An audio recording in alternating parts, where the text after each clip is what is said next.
கல்முனை கடற்கரை பள்ளியில் குடியேற்றம் நடக்கிறது. இது சம்பந்தமாக உங்களது கருத்து என்ன? இதெல்லாம் தெரிஞ்ச விஷயம். கடற்கரை பள்ளியில கொடியேற்றம் நடக்கிறது பற்றி சொல்றாங்க. அங்க நடக்கிறது என்ன? அங்க ஏதாவது இறையச்சத்துக்கான ஏதாவது ஒன்று நடக்குதா? போறவங்க ஒரு பயான் நிகழ்ச்சி, குர்ஆனை பத்தி, ஹதீஸை பத்தி, மக்களே ஏமாற்றாதீர்கள், மக்களே நீங்கள் மக்களை சுரண்டி வாழாதீர்கள், நீங்கள் இறை நம்பிக்கையோடு வாழுங்கள், குர்ஆனை நிராகரிக்காதீர்கள், குடும்பங்களை சேர்ந்து நடவுங்கள், தொழுங்கள். இது நடக்குதா? பாங்கு சொல்லப்படுது. லட்சக்கணக்கான ஆக்கள் அப்படியே நிற்பாங்க. பள்ளியில 2 பேர் சொல்லுவாங்க. என்ன 2 பேருண்டா? ஒன்று லெப்ப, அடுத்தது மோதி. ஏன் போறேன்னு சொன்னா அதுல ஒரு முக்கியமான ஒரு விஷயமைக்கு கலர் கலரா கடை திறந்து இருக்கிறது அரைவாசி, கலர் கலரா நம்மளோட பொம்பளை பிள்ளைகள் போறது அரைவாசி. பொம்பளை பிள்ளையில நிற்பாட்டினா ஆம்பளை பிள்ளையில அந்த பக்கமும் போக மாட்டாங்க. அவ்வளவு வாலிபர்களுக்கும் பக்தி ஆக்கும். போய் பார்த்தா கரண்டை காலுக்கு ரவுசர், கழுத்துல ஒரு செயின், முடிய இப்படியே ஒரு பலி, நடுவுல ஒரு தாடி, தலையில தாடி, அப்படியே முகத்துல வைரா தாடி, தலையில தாடி. இவருக்கு உருட்டி விட்டு இவர் பக்தியில அவுரியாக பக்தி அப்படியே போவார். கடற்கரை பள்ளியில 6 நிக்கா, இவனும் பாவா நிக்கா. அங்க என்ன நடக்குதாப்பா? கந்தூரி நடக்கும். மணவராக்கு கீழே ஒரு இண்டியல், அதுல காசி போடப்படும். அந்த காசி லட்சக்கணக்காக குமியும். கடைக்கு கடை உரசல்களும் வியாபாரமும் நடக்கும். கடைக்கு கடை உரசல்களும் வியாபாரமும் நடக்கும். வேற ஒன்று நடக்குதுல அங்க ஒரு ஒழுங்கான ஒரு பயான் நிகழ்ச்சி, இறை பக்தி, ஒரு திக்ர், ஒரு குர்ஆன் திலாவத், தஜ்வீத் முறைப்படி ஒரு கற்றுக் கொடுத்தல், ஏதாவது ஒன்று ஒரு பயிற்சி. என்ன நடக்குது அங்க? ஒன்றுமில்லை, உரைசல்கள் தான். இந்த உரைசல்கள் தான் இங்க இருந்து வேண்டேனா போற. கொஞ்சம் பேர் எவ்வளையாலும் உரைசுறதுக்கு தங்கச்சியை கூட்டிக்கு போற, அதை இன்னொரு ஆளு கூட்டு போட்டு கூட்டி கொடுக்கிற வழக்கம் தான் இந்த கடற்கரை பள்ளி நிகழ்ச்சி. கூட்டி கொடுக்கிற வழக்கம் தான் இந்த கடற்கரை பள்ளி நிகழ்ச்சி. இதுக்கு இனிமேலும் யாருமே போக மாட்டாங்கன்னு நான் நினைக்கிறேன். எங்க என்ன நடக்கண்டா, பாவா வருவார், ஊச ஒன்று எடுத்து அப்படியே நெத்தியில அடிச்சோட அப்படியே அண்ணாந்துக்கு நிற்பார். நான் சொல்றேன், ஊச நெத்தியில அடிச்சா ஏறிட்டு தானே, ஏன் அண்ணாந்துக்கு நிக்கா? இப்படி நில்ல, இப்படி இருக்கட்டும் ஊசி, இப்படி நில்லு. என்னன்னு சொன்னா அந்த ஊசியில ஒரு குண்டு மாதிரி ஒரு போல் இருக்கு. அந்த போலை வளைச்சு சங்கிலி தூங்கிட்டு இருக்கும். உங்களுக்கு தெரியுமா, அந்த பார்வை கட்ட ஒரு பொல்ல சைனீஸ் இந்த விரல்ல நிப்பாட்டிட்டு இருப்பேன். விரல்ல ஒரு தடியை வச்சு, தடிக்கு மேல ஒரு பாரத்தை வைக்கும். வச்சு இப்படி வச்சோடனே அது எந்த பக்கம் அசைதோ அதுக்கு எதிர் திசையில நம்ம கையை அசைச்சோடனே அதை விழாம விரல்ல வச்சுக்கிட்டே இருக்கலாம்.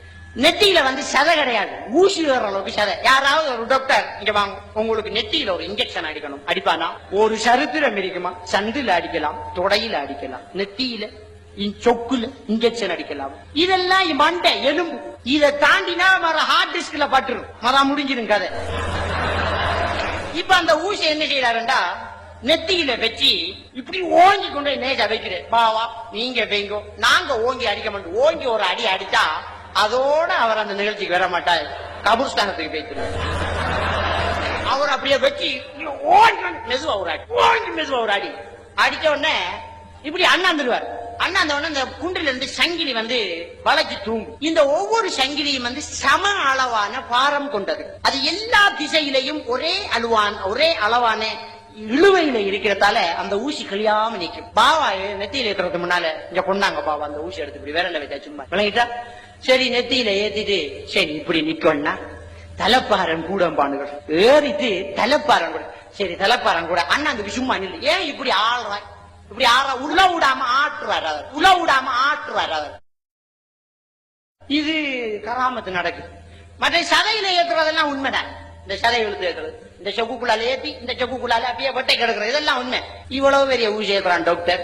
அப்ப நம்ம எல்லாம் பாவா மாறா, இவ்வளவுக்கு ஒரு முள்ளு தச்சிட்டு கால, இவ்வளவுக்கு ஒரு முள்ளு காலை விட்டு வீங்கி போயிட்டு டாக்டர்கிட்ட போய் முள்ளு குத்திட்டு, டாக்டர் எவ்வளவு இன்ஜெக்ஷன் போடணும் வாங்கண்டு, இவ்வளவுக்கு ஒரு ஊசி. அடே மரத்தால விழுந்த மாடி மிதிச்ச மாதிரி இவ்வளவுக்கு வந்ததுக்கு இவ்வளவா?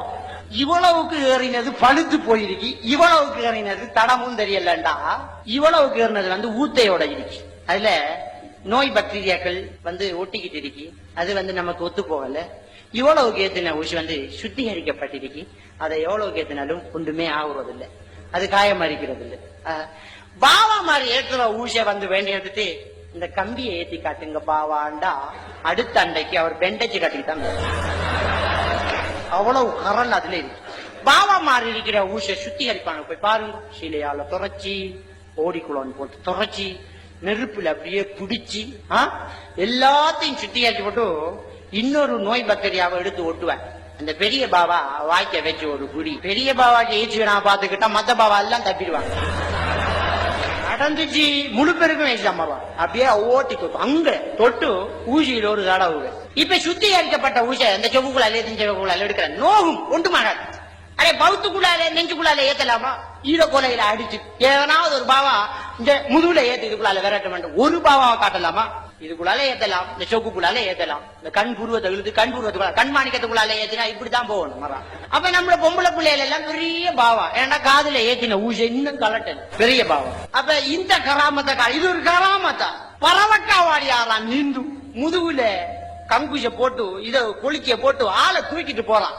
பார்த்தா நடுக்கம் உள்நடுக்கம் எடுக்கும். பறவை காவாடிய பார்த்தோன்னு பாவாக்கு மேல அவ்வளவு சரியான சாராய பொருள். அது என்னன்னா அதுவும் சாதாரணமான நம்முடைய தோல் கனமானது. எந்த அளவுக்கு கனமானதுன்னா முயல்ல தோலை பிடிச்சி முயல தூக்குற அளவுக்கு அது கனமானது. பூனையோட தோலை பிடிச்சி பூனையை தூக்குற அளவுக்கு அது கனமானது.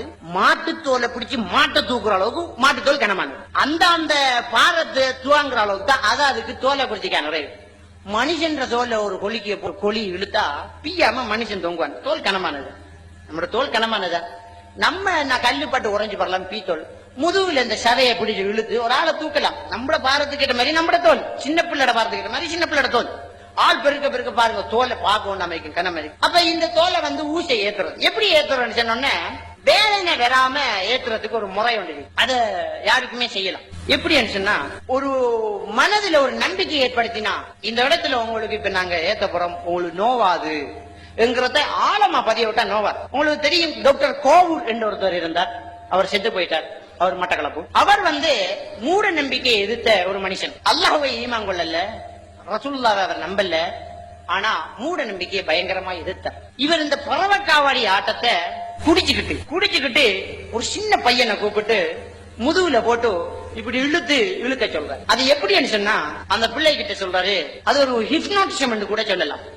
அந்த முதுகுல தடவி இப்ப உங்களை எல்லாரும் பாத்துக்கிட்டு இருக்காங்க, நான் இந்த ஊசிய ஏத்துற மாதிரி உங்களோட முதுகுல வச்சு ஒட்ட போறேன். நல்ல ஒரு கம்ம வச்சு நான் ஒட்ட போறேன். நீங்க அந்த கம்ம பிச்சுக்கிட்டு ஓட பாருங்க. நான் மெத்தத்தவங்களை பிடிச்சுக்கிட்டு உங்களுக்கு நோவாது. பசையை வைக்கும் போது கொஞ்சம் அந்த பசை வர்றது கொஞ்சம் தோலை இறுக்கி பிடிக்கிற மாதிரி இருக்கும். ஒன்றுமே நடக்காது. முதுகுக்கு பின்னால் நடக்கிறது பிள்ளைக்கு தெரியாது. இப்ப இந்த பிள்ளையோட எதிர்பார்ப்பெல்லாம் ஊசியை தோலில் வைத்து ஒட்டுகிறார். அவ்வளவுதான். அந்த எதிர்பார்ப்புக்கு ஏற்ற மாதிரி தான் வேதனை பிறக்கும். இன்ஜெக்ஷன் எடுக்கக்குள்ள நாம யாராவது சிவம் போற கத்துக்கத்துறோமா? டாக்டர்கிட்ட கொடுத்து இவ்வளவுக்கு ஏற்றுப்படுது, அவ்வளவுதான். இவ்வளவுக்கு ஏற்றுப்படுது, அவ்வளவுதான். அட தோலை இழுத்து வச்சு உங்களுக்கு நோவாதன் ஏத்துனா நோவாது. நம்மளோட உடம்புல அதிரினல் சுரப்பி என்ற ஒரு சுரப்பி ஒன்று இருக்கு. அந்த சுரப்பி உடனே சுரந்து மனத நம்பிக்கை ஊட்டினால் இந்த இடத்துல உங்களுக்கு நோவாது, இந்த இடத்துல நான் இந்த ஊசி ஏத்த போறேன், உங்களுக்கு வலிக்காது என்று இவர் நம்பக்கூடிய ஒருவர் சொன்னா வலிக்காது. ஒரு பெரிய ஒரு மகான், ஒரு பெரிய ஒரு பக்தி உள்ளவர், ஹிப்னோட்டிசம் செய்யக்கூடியவங்க அதெல்லாம் செஞ்சு காட்டிக்காங்க. எந்த அளவுக்கு சொன்னா ₹1 நாணயத்தை இப்படி கையில வச்சுட்டு இது கடுமையா சூடா இருக்குது, இதை தொட்டு அவங்களோட கை பொக்குளிச்சு போய்த்திரும், இது பயங்கரமான ஒரு சூடு, இத மனிதன் தாங்க முடியாத சூடாக்குறன், என்னுடைய கையில இருந்த ஒரு சக்தி இந்த காசை சூடாக்கிக்கிட்டே இருக்குது, இது சூடாவிட்டு கொதிநிலை அடைஞ்சிட்டு இப்ப உங்களுக்கு இது கடுமையான சூடு தரப்போதோ அப்படின்னு எடுத்து வைக்காங்க. ஹிப்னோட்டிசத்துல பெரிய வல்லுநர்கள் சொல்றாங்க, அவரை கை பொக்குளிக்கு சாதாரணமான காசு தான், அவரை கை பொக்குளி மனதின் நம்பிக்கை கொண்டு அந்த இடத்துல சூடு பிறக்குது, கை பொக்குளிக்குது. இது உண்மையாக நடந்தவைகள். ஆக மனிதனுடைய மனதை நம்ப வச்சு எதுவுமே செய்யலாம். இந்த பக்தர்கள் வெறியோட போய் நிக்காங்க, அவங்கள அதிரினல் சுரப்பி சுரக்குது. அதிரினல் சுரப்பி என்ன, நம்மள ஒரு நாய் தரத்துக்கு மதுளுக்கு மேல வாங்கி ஓடிடுவோம், திரும்ப கூட்டிக்க அந்த இதாலே வாங்க, ஓ இப்ப வாய் என்ன பாய மாட்டேன், அந்த நாயை அவுட்டு விடுங்க வாயுது. இது அதிரினல் சுரப்பி என்று சொல்லுவோம். இந்த அதிரினல் சுரப்பி உச்சாப்பூ ஏத்தினாலும் பேரு பாலாஜி 4-5 பொம்பளை இருந்தா ஒரு 10 பேருக்கு அடிக்கலாம். அதிரினல் சுரப்பி.